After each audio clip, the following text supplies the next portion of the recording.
شیخ که از روی ریا دست به طاعت بزند، تیشه بر ریشه ایمان جماعت بزند. خب بله همینطور. وقتی که مردم از ما توقع اخلاص دارن، ریا از ما میبینن، مردم به اصل کار شک میکنن.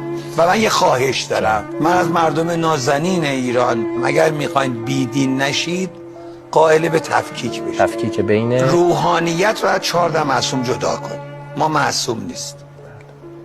مداها رو از امام حسین جدا کنید، هیئتی‌ها رو از اهل بیت جدا کنید، نماز از نمازخون جدا کنید، مسجد از مسجدی جدا کنید. ما اگر یه غلطی کردیم کاری با دین نداره. دین دو چیزه: انی تارکم فیکم الثقلین، کتاب الله و عترتی.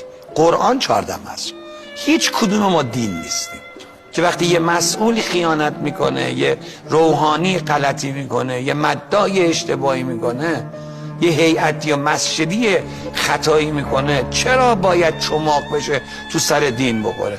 کجای قرآن گفته دروغ به مردم بگین؟ کجای قرآن گفته خیانت به بیت المال بکنی؟